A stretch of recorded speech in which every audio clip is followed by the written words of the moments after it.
बचपन से मैं ये सोचती थी कि आखिर फॉरेन कॉलेजेस में ऐसा क्या है। क्योंकि हमारे स्कूल में, कॉलेजेस में और हमारी सोसाइटी में सभी लोगों का यही कहना है कि जो भी बाहर पढ़ने गया है, विदेश पढ़ने गया है, उसकी लाइफ सेट है। ये सोचते सोचते कई साल निकल गए, लेकिन जब मुझे पता चला कि जिन फॉरेन कॉलेजेस की हम बात करते हैं उसकी शुरुआत हमारे ही देश भारत में हुई थी।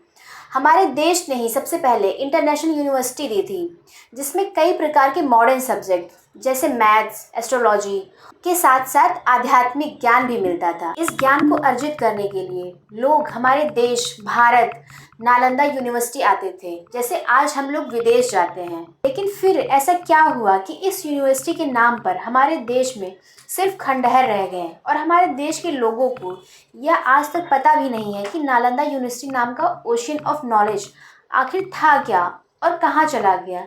जिन यूनिवर्सिटीज़ को देखने के लिए एक Chinese traveller Xuanzang 16,000 kilometre पार करके इस ज्ञान के खजाने को लेने इंडिया आ गए, जहां दुनिया भर से बच्चे इस यूनिवर्सिटी में बस एक बार पढ़ने के लिए आना चाहते थे। एक ऐसी यूनिवर्सिटी जो इंडियन कल्चर और बुद्धिज्म का ही नहीं बल्कि एजुकेशन और साइंटिफिक रिसर्च का भी एपिसेंटर थी। ये सच में वो दौर था जहाँ पर एजुकेशन बिल्कुल फ्री थी। यहाँ तक कि यूनिवर्सिटी के गार्ड के पास भी इतनी नॉलेज थी कि वो बाहर से आए हुए बच्चों का टेस्ट लिया करते थे। नालंदा एक संस्कृत शब्द से बना हुआ है, जिसका मतलब है गिवर ऑफ नॉलेज, मतलब ज्ञान देने वाला। ये बिहार की राजधानी पटना से करीब 90 किलोमीटर दूरी पर है। इसको गुप्ता एम्पायर के दौरान बनाया गया था। यह यूनिवर्सिटी इंडिया के लिए तो ज्ञान का भंडार थी ही, पर उसके साथ साथ ये ग्लोबल इनसिक्योरिटी का कारण भी बन गई थी। दुनिया में पहली बार कोई ऐसा एजुकेशनल इंस्टीट्यूशन बना था जिसमें पढ़ने के लिए China, Tibet, Persia, Japan, Korea, Indonesia, Iran, Mongolia और दुनिया के अलग अलग हिस्सों से बच्चे इंडिया आते थे, सिर्फ यहाँ पर एक बार पढ़ पाने के लिए। इन्हीं सब के साथ साथ अरब से भी कई बच्चे नालंदा पढ़ने आए। इन्होंने यहाँ से पढ़ाई की, हमारा ही ज्ञान समेट कर ले गए और उसे यूरोप तक पहुँचाया। और यह सिलसिला बढ़ते बढ़ते इतना बढ़ गया कि आज ये दुनिया हमारा ही ज्ञान हमें नए शब्दों में सिखा रही है। नालंदा इस दुनिया की पहली रेजिडेंशियल यूनिवर्सिटी थी, जहाँ बच्चों को पढ़ाई के साथ साथ अकोमोडेशन की फैसिलिटी भी दी जाती थी, और वो भी बिल्कुल फ्री ऑफ कॉस्ट। नालंदा में पढ़ाए जाने वाले सब्जेक्ट्स भी अपने टाइम से काफ़ी ज़्यादा एडवांस थे। जो आज हम पढ़ने का सोचते हैं ना, वो तब प्रॉपरली सिखाया जा रहा था। आपको ये जानकर भी आश्चर्य होगा कि उस समय नालंदा यूनिवर्सिटी में 10,000 से ज़्यादा बच्चे और 2,000 से ज़्यादा टीचर्स होते थे। इसका कैंपस बहुत ही विशाल था। इसमें कई मॉनेस्ट्री, लाइब्रेरीज और ऑडिटोरियम्स भी थे। कहा जाता है इसके शिखर पर हजारों स्टूडेंट्स और टीचर्स रहते थे, जो कि 10 किलोमीटर लंबा और 5 किलोमीटर चौड़ाई में फैला हुआ था, जिसमें 108 बॉक्स और 11,000 से भी ज़्यादा कमरे थे, जिसमें आज सिर्फ 11 ब्लॉक्स ही खोजे गए हैं। ये कैंपस इतना बड़ा था ना कि आज उसमें उत्खनन के बाद भी 11 हेक्टेयर में फैले हुए उसके सिर्फ रिम्स मिले हैं, जो कि नालंदा यूनिवर्सिटी का सिर्फ 10% है। नालंदा यूनिवर्सिटी को 5वीं शताब्दी में सम्राट कुमार गुप्त ने बनवाया था। 5वीं से 12वीं शताब्दी के बीच नालंदा अपने पीक पर था। गुप्त से लेकर पाल डायनेस्टी हर एक साम्राज्य का नालंदा को बनाने में और उसकी देखरेख करने में पूरा योगदान था। जैसे कि मैंने पहले आपको बताया कि यहाँ पर एजुकेशन बिल्कुल फ्री थी। अब आप लोग सोच रहे होंगे कि इतनी बड़ी यूनिवर्सिटी और इतने सारे स्टूडेंट और इतने सारे बच्चे, इन सब का खर्चा कैसे चलता होगा।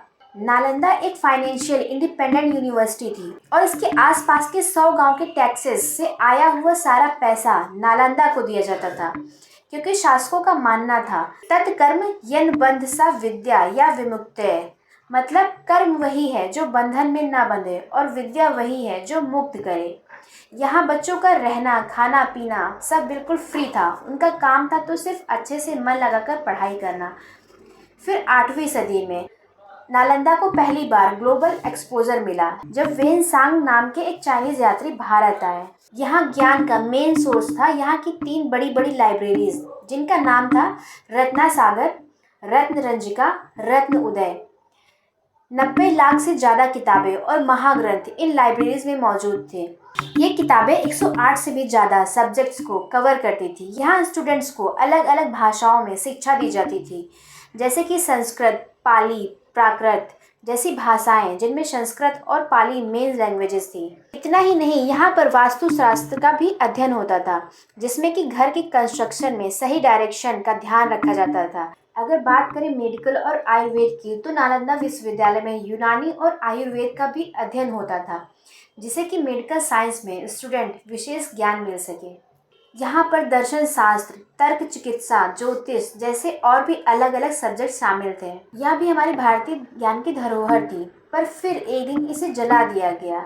यहाँ के मॉन्क्स के सिर धड़ से अलग कर दिए गए, स्टूडेंट्स और टीचर्स को बेरहमी से मारा गया और हमारी नालंदा को सिर्फ एक खंडहर बनाकर छोड़ दिया। इसकी शुरुआत हुई चोरी से, जब वेनसांग इंडिया से वापस गए और साथ में 657 बुद्धिस्ट टेक्स्ट, 150 बुद्धिस्ट रेलिक्स को 520 बक्सों में बंद करके चाइना ले गए। इंडिया से चाइना तक का सफ़र उनके लिए आसान नहीं रहा, फिर भी वो काफ़ी सारी बुकें अपने साथ ले गए, जैसे कि मार्शल आर्ट, जो कि नालंदा यूनिवर्सिटी में सिखाई जाती थी, जो वहाँ जाके निंजा और कुंग-फू कराटे बन गई। वास्तुकला, जो अब वहाँ पे फे सुई के नाम से जानी जाती है। न्यूक्लियर टेक्नोलॉजी से लेकर धनुष बाण चलाने तक, एक्यूप्रेशर और हीलिंग का ज्ञान भी वेनसांग हमारे देश से ही किताबों के रूप में ले गए और आज वहीं चाइना में अलग अलग तरीक़ों से सिखाई जाती है। इसके बाद नालंदा पूरी दुनिया की नज़रों में आ चुका था, तो इसे ख़त्म करने के लिए दुनिया भर से अलग अलग रूलर्स आने लगे। वैसे तो नालंदा यूनिवर्सिटी पर 3 बार आक्रमण हुआ। पहला समुद्रगुप्त काल में, जो कि करीब 455 से 467 ईस्वी में हुनस द्वारा किया गया। दूसरा 7वीं शताब्दी में गौदास राजाओं द्वारा किया गया था। इन दोनों आक्रमणों के बाद भी नालंदा को रिबिल्ड करके दोबारा चालू किया गया, पर तीसरे आक्रमण से इसने अपना अस्तित्व ही खो दिया। और इस आक्रमण के होने का कारण सिर्फ नालंदा में मुसलमान या इस्लाम ना होना था। करीब 12वीं शताब्दी में बख्तियार खिलजी ने इसको जला दिया था। नालंदा उस वक्त दुनिया की सबसे बड़ी लाइब्रेरी हुआ करती थी, जिसका नाम धर्मगंज था, जो कि 3 मंजिला इमारत से बनी थी। रत्न सागर, रत्न रंजिका, रत्न उदय, इन सब में 90 लाख बुक्स थी। बख्तियार से इतनी एडवांस काफिर देखे नहीं गए, तो उसने नालंदा में कत्ले आम कर दिया और लाइब्रेरी में आग लगा दी, जो कि 3 महीनों तक जलती रही। हमारा इतिहास, हमारा ज्ञान सब आग के हवाले हो गया। सोचिए, हम आज टेक्नोलॉजी में इतना आगे हैं, पर नालंदा जैसी यूनिवर्सिटी हमारे पास होती तो आज हम और कहीं होते। ये आक्रमण इतना घातक था कि 12वीं से 19वीं शताब्दी तक किसी को पता ही नहीं चला। 19वीं शताब्दी में इसके बारे में वेनसांग द्वारा लिखी बुक सीयूकी में नालंदा के बारे में पता चला। आज ये बुक्स ऑक्सफोर्ड यूनिवर्सिटी में है। आज भी नालंदा की खुदाई होती है, पर केवल 10% ही हम उसको ढूंढ पाए। कितना बड़ा इंफ्रास्ट्रक्चर था। अब तो नालंदा यूनिवर्सिटी हेरिटेज में आती है। और भला हो मोदी जी का, जिन्होंने इसको रिस्टोर करके रिक्रिएट करा रहे हैं। 19 जून 2024 को मोदी जी नालंदा का खोया हुआ इतिहास और नालंदा यूनिवर्सिटी को देश को वापस किया। तो ये हमारे ज्ञान के भंडार नालंदा यूनिवर्सिटी की कहानी थी।